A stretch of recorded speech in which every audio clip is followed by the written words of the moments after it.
Good morning. This is Northern Light for Tuesday, June 6th. I'm Monica Sandreski. And I'm Todd Moe. With just a few days left in the legislative session, advocates are pushing for New York to pass measures to help reduce climate change, but there's still a lot of debate. This should be something where our friends in industry take some responsibility for the waste that they generate in our homes. Also, veterans and government officials recently broke ground on a long-awaited Veterans Park on the shores of Lake Champlain. To have such a park as this, to honor our veterans and to help educate the building of a beautiful nation that we all lived in and cherish to what it is today is just I can't express how greatly I feel. Kara Chapman brings us more from the groundbreaking coming up. And book reviewer Betsy Capus shares her thoughts about the book Melissa Come Back, a gritty dual narrative memoir. All of that and more is coming up on Northern Light. Stick with us.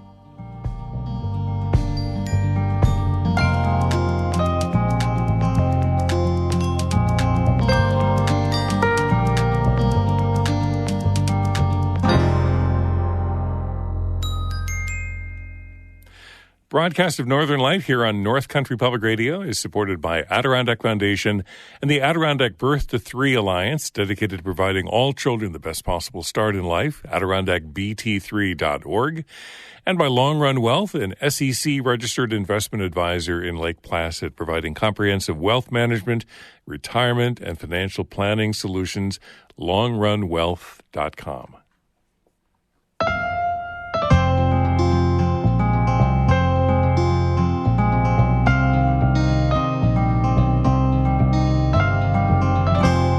This is Northern Light. I'm Monica Sandreski. And I'm Todd Moe. A drag queen story hour at a library near Glens Falls has been canceled after it prompted some backlash earlier this spring. The library in Lake Luzerne originally scheduled the event in April, but dozens of people showed up at a library meeting to oppose the drag queen story hour. A few weeks ago, a person was elected to the library board after running on a campaign opposing the drag event. According to the Albany Times-Union, the library officially canceled the event last week after postponing it for months. The paper couldn't reach the library's president for a comment on the cancellation. With the legislative session set to end later this week, advocates are pressing for bills that they say will help reduce climate change over the next decade. But as Karen DeWitt reports, there's also stiff opposition to the measures from the industries that would be affected. One of the bills would cut the amount of plastic packaging with a 50% reduction phased in over 12 years. It would also ban a practice favored by the plastics industry to burn plastic materials that can't be recycled because the recycling industry is now over capacity. The sponsors of the measure are the chairs of the Senate and Assembly Environmental Committees, Peter Harcum and Deborah Glick. Glick says the bill has been amended in recent days to win more votes. She says the new version would share more of the costs of plastic packaging reduction between government and taxpayers and plastics producers. We believe in shared responsibility. This should not be just the responsibility of the municipalities and the taxpayers. This should be something where our friends in industry take some responsibility for the waste that they generate in our homes. So I don't think this is a radical notion. But the American Chemistry Council, major plastics manufacturers, and the state's Business Council remain opposed. In a letter signed by 65 groups, they say the amendments were made without input from stakeholders and that the changes would incorrectly classify too many plastics as toxic substances. They also oppose the banning of a method that they call advanced recycling and that they say differs with the environmentalists' contention that it involves the burning of plastics. They say the process is not technically incineration because it does not use oxygen as a fuel or accelerant. Another measure promoted by environmental advocates and opposed by the industries is called New York Heat. That would cap energy bills at 6% of income for low and middle income families, saving an estimated $75 per utility customer. And another bill would create a new superfund to repair climate change caused by gasoline and other fossil fuel emissions. It would be financed by the oil industry. Blair Horner is with the New York Public Interest Research Group, which backs all all three of the measures. There are huge issues still facing the state with regard to climate change, the staggering costs that New Yorkers are going to face. And right now they're going to have to pay out of their own tax bills. And so one of the pieces that we're pushing is to make the oil companies pick up their fair share. They're the ones who lied about the dangers. And now we have to live with the consequences. So we think that they should be on the hook. In part, the fate of the environmental bills, as well as many other measures that are unresolved in the final days of the session, comes down to timing. For any major piece of legislation, the majority parties in each house, in this case the Democrats, need to discuss the issue in closed-door party conferences. In those conferences, typically every lawmaker who wants to speak on a matter gets the chance to have their say. And there are only so many hours left to discuss items. The Senate sponsor of the Plastic Packaging Reduction Act, Peter Harcum, says he knows that his bill is competing for attention with many other measures as the days wind down. They have a lot of mouths to feed right now, so we're working as hard as we can. Assembly Speaker Carl Hastie has said that while the session might extend a couple of days into the weekend, he does not anticipate lawmakers returning to the Capitol after this week. In Albany, I'm Karen DeWitt.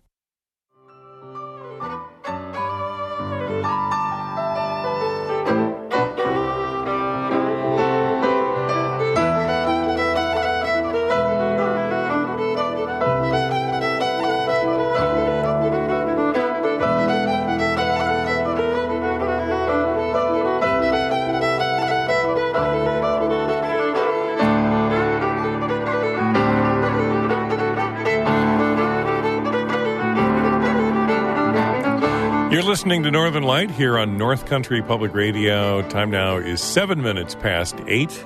Good morning. I'm Todd Moe. And I'm Monica Sandreski. Stick around. Betsy Capus shares her thoughts about a new dual narrative memoir, Melissa Come Back. It's the true story of two strong-willed women working to make peace with their pasts.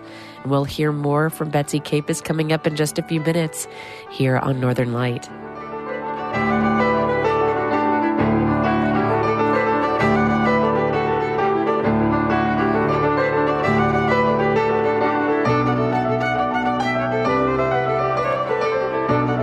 Gretchen Kohler and Daniel Kelly, fiddle and piano. You can hear more of their music on our website. They're part of the Underscore Project. Check it out at ncpr.org/underscore. Northern Light is supported by Adirondack Land Trust with 27,000 acres of forests, farmlands, waters, and wild places conserved since 1984. AdirondackLandTrust.org. And Citizen Advocates, offering the North Country mental health, addiction, and housing services, plus crisis care, job training, and more. CitizenAdvocates.net/124. It's Invasive Species Awareness Week across New York. The DEC, in partnership with the State Department of Agriculture and Markets, is hosting events around the state to spread awareness about invasive plants and animals. New York State is especially at risk for invasive species because it is a landmark of international trade and traveling. According to the state agriculture commissioner, the more people that know how to spot invasive species, the easier it is for the DEC to combat them. Events started yesterday and continue through this Saturday. The DEC is also hosting informational webinars every weekday from 1 to 4. Two motorcyclists died in two separate accidents in the North Country on Sunday, according to the Washington County Sheriff's Department. A man in his 60s from Rhode Island was driving his motorcycle near Lake George when he hit a deer. He was thrown from his bike and was pronounced dead at the scene. The deer was also killed in the accident. The man was in the area for the annual Americade motorcycle rally. Also on Sunday morning, a man in his late 50s from Cape Vincent was hit and killed on his motorcycle by a man in his 80s driving a Jeep. Police told the paper the driver of the Jeep was tested for drugs or alcohol and didn't appear to be impaired. Both fatal motorcycle accidents are under investigation. If you're not registered to vote yet in New York, you can now do that online for the first time ever. Last Wednesday, the New York State Board of Elections introduced an online voter registration website. The Board of Elections Commissioner says this new portal represents a further modernization of the election process in the state. Voter registration has been a challenge for many state residents due to the process of mailing paper forms. The newly launched online voter registration system ensures that all residents can easily register without a hassle. The new website was launched in time for the 2023 state and local primary, which is scheduled for Tuesday, June 27th. Veterans and government officials recently broke ground on a long-awaited Veterans Park in the town of Plattsburgh. The Battlefield Memorial Gateway project aims to bring multiple generations together to remember the region's place in American history. Kara Chapman has more. On a beautiful sunny day in the town of Plattsburgh, Supervisor Michael Cashman welcomes dozens of people gathered near a wooded area that overlooks Lake Champlain. Good morning, folks. Good morning. All right. They're here for the ceremonial groundbreaking of a new veterans park called the Battlefield Memorial Gateway. Set arms! Local vets hoist the American flag. There's an excavator and a pile of dirt with 10 gold-painted shovels sticking out of it. A choir sings the national anthem.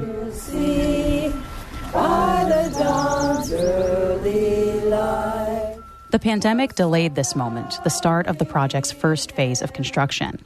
But even before COVID, it had been in the works since Cashman first took office in 2016. That's when local veteran John Rock paid him a visit. When I first got into office, he came to me and he said, "Do you know the story of Crab Island?" I said, "Yes, I know the story of Crab Island, John." Crab Island served as a field hospital during the War of 1812. Both American and British soldiers who died in the Battle of Plattsburgh are buried there. Rock and his American Legion post have honored those fallen for years. But Cashman says they wanted to do something bigger to make sure people knew the story and the region's place in American history. I asked him, "Give me a year to get my feet underneath me," and he did, to the day. He came in, and we engaged in a conversation, and we started activating the plans for the Battlefield Memorial Gateway. Cashman says the park will form a triangle of history with Crab Island and Valcour Island, the site of a Revolutionary War battle. It'll sit right on the shores of Lake Champlain, with a view of the Green Mountains in Vermont. Plans include a Purple Heart Trail, outdoor theater, children's adventure playground, and observation deck. Cashman says it's going to be a multi-generational space. It's not just about memorializing those that have passed. It's about activating a space in such a way where grandparents can bring their grandchildren.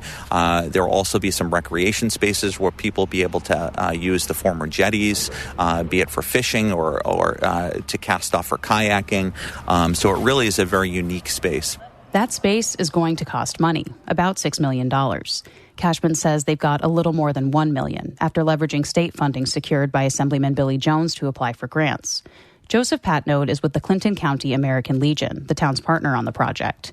Going forward, he says his organization is focused on closing that funding gap. We have to continue fundraising because a lot of this is going to be built on a lot of donations and whatever grants we can apply for and get. All right.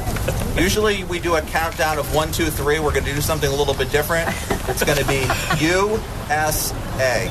Patnode grabs a shovel alongside Cashman, Jones, Rock, and other veterans and town officials. USA. Then Cashman turns to the man who started it all, John Rock. Rock says people from the North Country have fought in every conflict the United States has been involved in since the Revolutionary War. To have such a park as this, to honor our veterans and to help educate the building of a beautiful nation that we all lived in and cherish to what it is today is just I can't express how greatly I feel and honored I am to be here and see this project finally taking off. The project's first phase will focus on stormwater management, trail development, and redoing the road that'll lead into the park. The hope is that phase 2 will kick off late spring or early summer of next year. Cashman says that'll keep things on pace for it to open in time for the country's 250th anniversary in 2026. Kara Chapman, North Country Public Radio, Plattsburgh.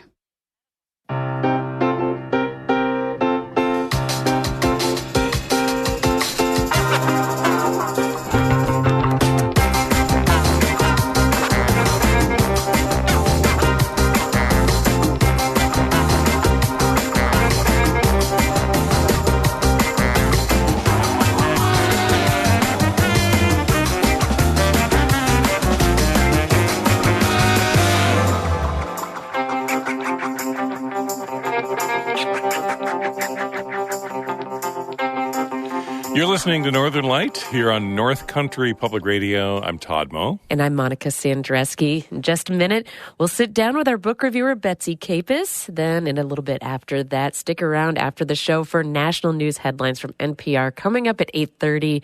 But first, Todd has a look at the weather for us. Yeah, we've got some scattered showers, maybe a thunderstorm in the forecast today, tonight, and probably tomorrow as well. But an 80% chance of rain today, according to the Weather Service, and then about a 50-50 chance of showers tonight and tomorrow. Still some hazy conditions as well. Some of the smoke from the wildfires in Canada making making for hazy conditions in our neck of the woods the next couple of days.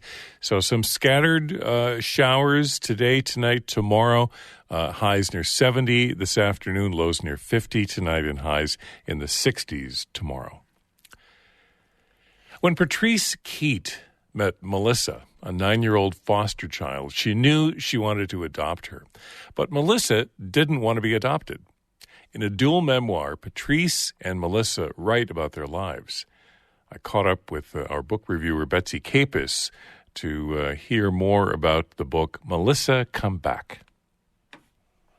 Todd, this is a memoir about getting a second chance. What do you mean by that? Well, Patrice, who grew up in Saranac Lake, now lives in Santa Cruz with her husband, Bob. In 1995, after Melissa had lived with the Keats for almost 2 years, she ran away. Then, 20 years later, at a banquet for a foster care support organization, the Keats realized their Melissa was the keynote speaker. Wow, they hadn't seen Melissa in 20 years. That's right. So what do? This memoir has a clever structure to build suspense. The reader doesn't find out what happens between the grown-up Melissa and the Keats until the end of the book. Before that, both authors go back in time to tell their stories. Melissa's is harrowing. What do you mean? Well, at a young age, she was sexually abused by her stepfather. Then, after she ran away from the Keats home, she endured years of difficult living situations. Wait, why did she run away from the Keats home? That's what Patrice Keat tries to understand in her chapters. The Keats family loved Melissa and had plenty to give her. Her own room, new clothes, vacations in the Adirondacks. Here's Patrice writing about the first time she took Melissa to the family camp on Lake Colby. There were plenty of moments during those 2 weeks when I felt like I was dragging Melissa into our activities. But then I'd see her wandering on the lake shore looking for ducklings or swimming her powerful freestyle out to the dock and back. And I'd think that she was really happy, that she was starting to get the magic of this place. That made my heart sing. Just before we left, I noticed that she'd placed a piece of birch bark on the dresser in the room she'd used. The words, Melissa's room, were scrawled on the papery white surface. So Melissa was sort of announcing that it was her own space, and sounds like, she's never had much of that. You're right. Melissa had lived in crowded foster homes, sometimes with the food locked up and severely restricted. At the Keats, Melissa was amazed by the bounty in the refrigerator. Yeah, and I still don't understand, why Melissa ran away from that. Well, Patrice realizes she didn't know how hemmed in Melissa felt by the new rules and expectations at the Keats house. I mean, it wouldn't be easy for anyone to jump from one family to another, especially a 9-year-old who desperately wants to be with her brother, who's also in foster care. And Melissa didn't understand that her mother was not a suitable parent. So what happened after Melissa ran away? Lots of foster homes. Yeah. And when she was 17, she met a boy and fell in love. But she didn't know he was using meth. Oh, no. Oh, yes. At times, Melissa's chapters were difficult to read, with trauma after trauma. She writes of her life as a teen mom with 2 daughters she loved fiercely. But she was trapped by poverty, addiction, and abuse. Here's Melissa writing about her husband, Greg. I didn't understand drug addiction, and I was addicted to Greg, so I went along with anything he did.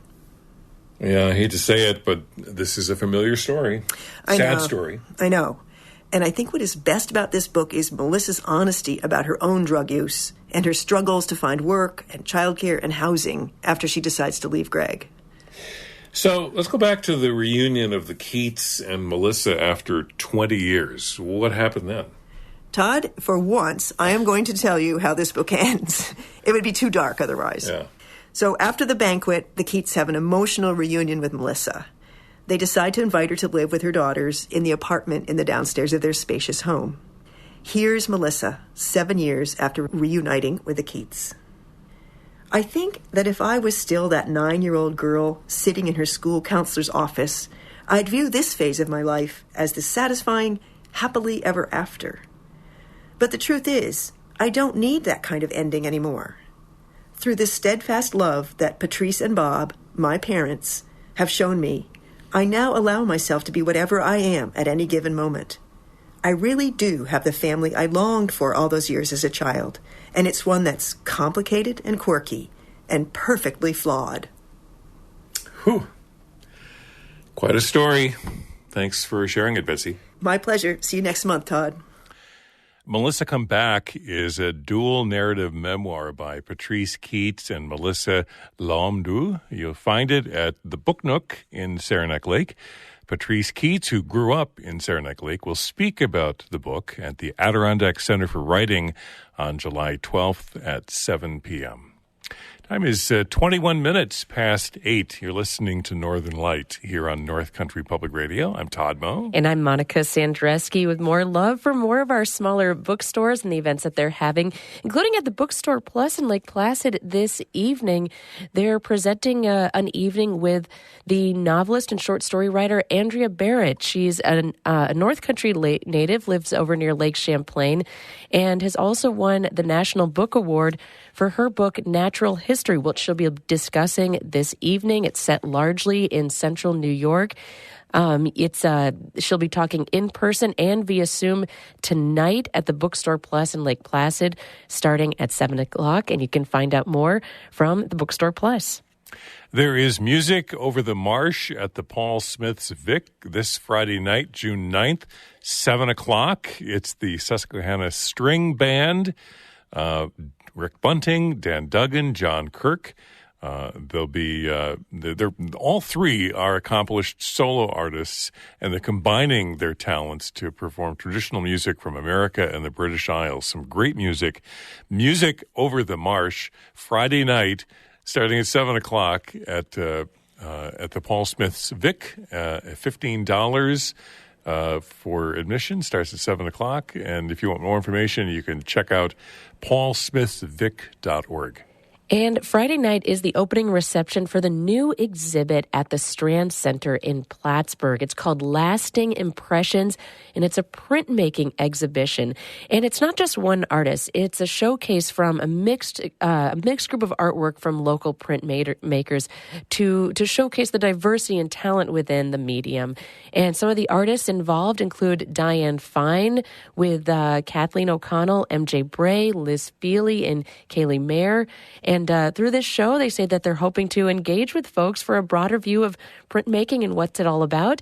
The opening reception is this Friday night, starting at 5 o'clock. It's free and open to the public, and at the Strand Center in Plattsburgh. And that exhibit will be on display through Saturday, July 22nd.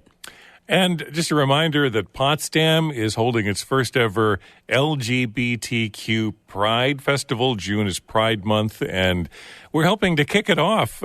Friday in Potsdam, the first live Beat Authority broadcast of the summer. David Summerstein spinning great dance tunes at McDuff's Pub from 3 to 5 in the afternoon. T-shirt giveaways. There'll be folks from the station there to meet, and it's a great way to kick off Potsdam's first ever Pride Festival. That's from 3 to 5 Friday afternoon at McDuff's in Potsdam. And also coming up this Friday evening, if you love live music, head out to Alexandria Bay. The group Annie in the Water, you might have seen them around the North Country a few times. They often come up here. They're based in Saratoga Springs. They make their way up to the North Country pretty often. They're performing in Alexandria Bay Friday night at the Riverboat, starting at 9. You can find out more at riverboatriverhouse.com. We've got a little bit of music from them. This is their song, Bloom. Blue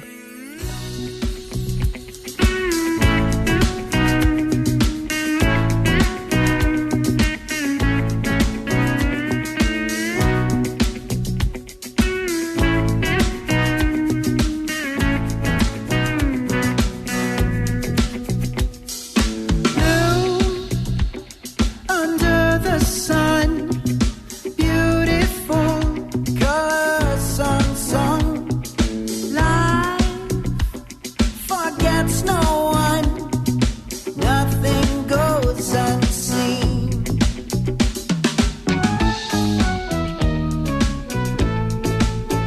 Feed into my mind truths within universal time. Share, collaborate, deluge dopamine. Together we could have it all.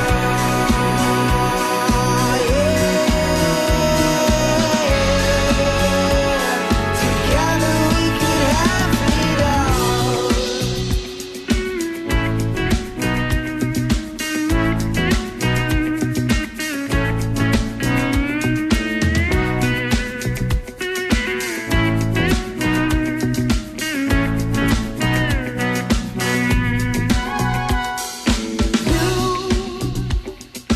Are a gem, not to be had. You are free again. Love, in your heart. There you know I'll be.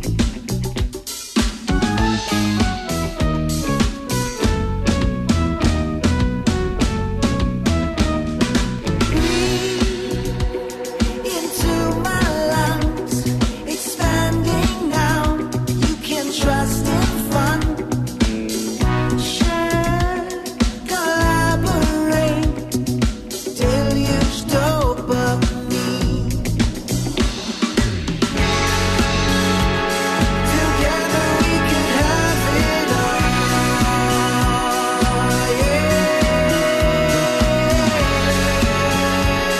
Together we can have it all. Take my hand, my friend.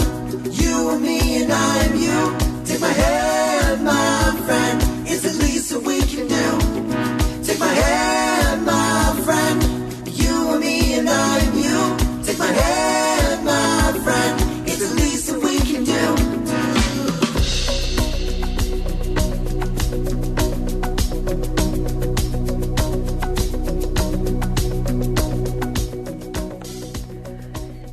Music by Annie in the Water. You know that jam band. They visit us here in the visit us. They're from Saratoga Springs, and we love them. This is their song, Bloom, and they're performing this Friday night at the Riverboat in Alexandria Bay. You can find out more at riverboat-riverhouse.com. They go on starting at 9.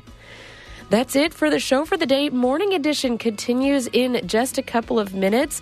Coming up at 8:45, researchers say they found a way to boost memories, which could help people struggling with memory loss from Alzheimer's disease or dementia.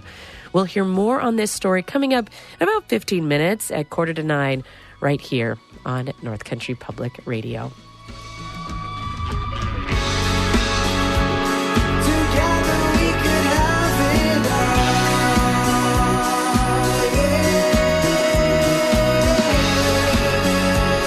Together we could have it all. Hey, Monica, summer is a great time to record some sound in your world. Tell me about it. Of course it is. Splashes and paddling. Yes, exactly. Oh, you've got it. You've got it. Exactly. Getting an ice cream cone from Morgan's. Yes, we want to hear from you and what's going on in your world. Grab your phone, get out the voice memo app or voice recorder app, hit record, and record what's going on in your world and share it with us. Email us news@ncpr.org, and you just might hear yourself on the air. Also, if you miss an episode of Northern Light, never fear. You can listen back to the archive any place you get your podcasts. You can also subscribe to our daily news roundup story of the day, where you'll hear the biggest stories in our region and get the latest on the day's news. You can also listen live to the show every weekday afternoon at 5:48. That's it for the show. Until tomorrow, I'm Monica Sandreski. I'm Todd Moe. Be well.